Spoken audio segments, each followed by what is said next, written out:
Hello, j'avais envie de t'apporter un petit peu une réflexion que je me fais sur la place de l'enfant dans nos églises. Alors peut-être t'as pas l'habitude de ce genre de contenu ici, mais ça fait partie des sujets dont j'ai envie de parler. Et quelque part, il y a quelques années, on était dans une église où vraiment génial, il y a plein d'enfants, c'est magnifique. Et du coup, bah, comme chaque enfant, entre 0 et 6 ans minimum, eh bien, ça pleure parfois, ça tombe, enfin ça, ils tombent, ils pleurent, ils jouent, voilà, ils ont leur personnalité et voilà, ils dégagent leur énergie, leur joie, et ça, c'est juste magnifique. Et j'ai assisté à une scène qui m'a vraiment attristée et qui m'a vraiment posé plein de questions.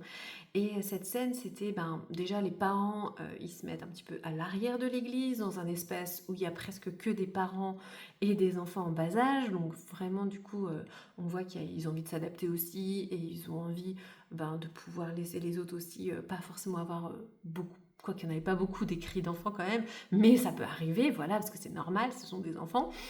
Et puis du coup, voilà, en idée entre guillemets, de protéger, et puis quand même d'être là. Et puis en fait, à un moment donné, il y a des personnes qui s'étaient mis pas très loin de cet espace de parents avec enfants, et qui, au milieu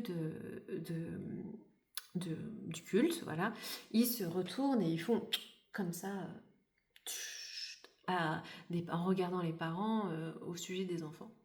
Et en fait, cette scène qui peut paraître, voilà, comme on pourrait faire un peu dans un cinéma, je me dis, mais en fait, nos églises, c'est pas des cinémas, en fait. Nos églises, on a besoin de faire une place aux enfants. En fait, on a besoin de leur montrer qu'ils ont leur place.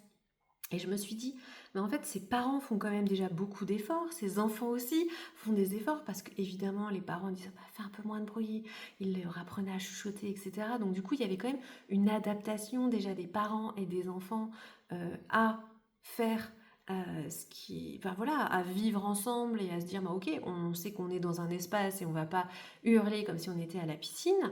Et en même temps, eh bien, il n'y avait pas trop d'efforts d'autres personnes sans enfants, euh, pardon, qui visiblement n'ont pas supporté les cris qui n'étaient vraiment pas insupportables, et le moindre faits et gestes des enfants, tu vois.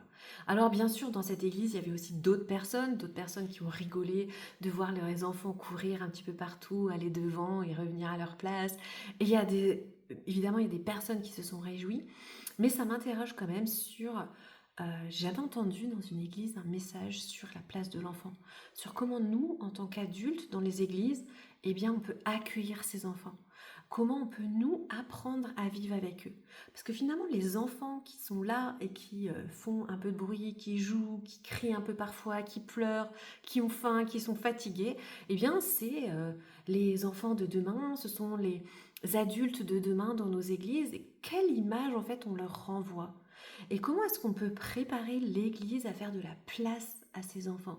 Comment est-ce qu'on peut dire qu'en fait les enfants ne sont simplement pas une gêne en fait?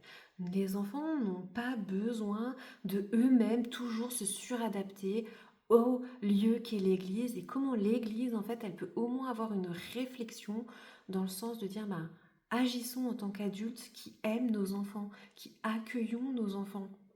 Et dans toute leur entièreté, et des enfants qui sont accueillis, c'est aussi des enfants qui pleurent, qui tombent, qui ont faim, qui sont fatigués, qui sont peut-être malades et qui font tomber un jouet, qui courent un petit peu. Et on ne peut pas demander décemment à des enfants de rester 2 heures sans bouger et sans faire 1 décibel de bruit.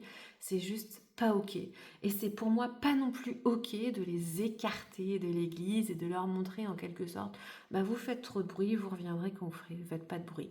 Parce que déjà, c'est peut-être punir aussi quelque part les parents qui ont aussi envie d'assister, même si maintenant il existe aussi des systèmes. Mais dans ces systèmes par exemple, les parents peuvent assister au culte et en même temps être derrière une vitre insonorisée pour que les enfants ne les entendent pas, quelque part c'est quand même un message en fait qu'on fait passer physiquement, une pièce à part, un truc à part. Alors je veux bien croire que ça peut être pratique, mais quelque part, je me questionne sur qu'est-ce que Dieu, lui, il en pense, en fait. Qu'est-ce que Jésus, il aurait pensé? Quelle est la place de nos enfants, en fait? Quel message on renvoie sur nos enfants, sur la prochaine génération, sur comment est-ce qu'on a envie de les accueillir dans nos églises? Donc je lance ces conversations, je lance ces questions, euh, parce que je pense que j'ai vraiment envie de les mettre au jour et de permettre une réflexion autour, de permettre un changement peut-être des consciences. Alors, comme une fois, je dis, je mets pas tout le monde dans le même panier, mais je trouve que c'est des sujets qui sont importants et qui sont tout aussi importants à prêcher dans une église finalement que d'autres sujets. Je sais pas, qu'est-ce que t'en penses? Dis-moi, ça m'intéresse.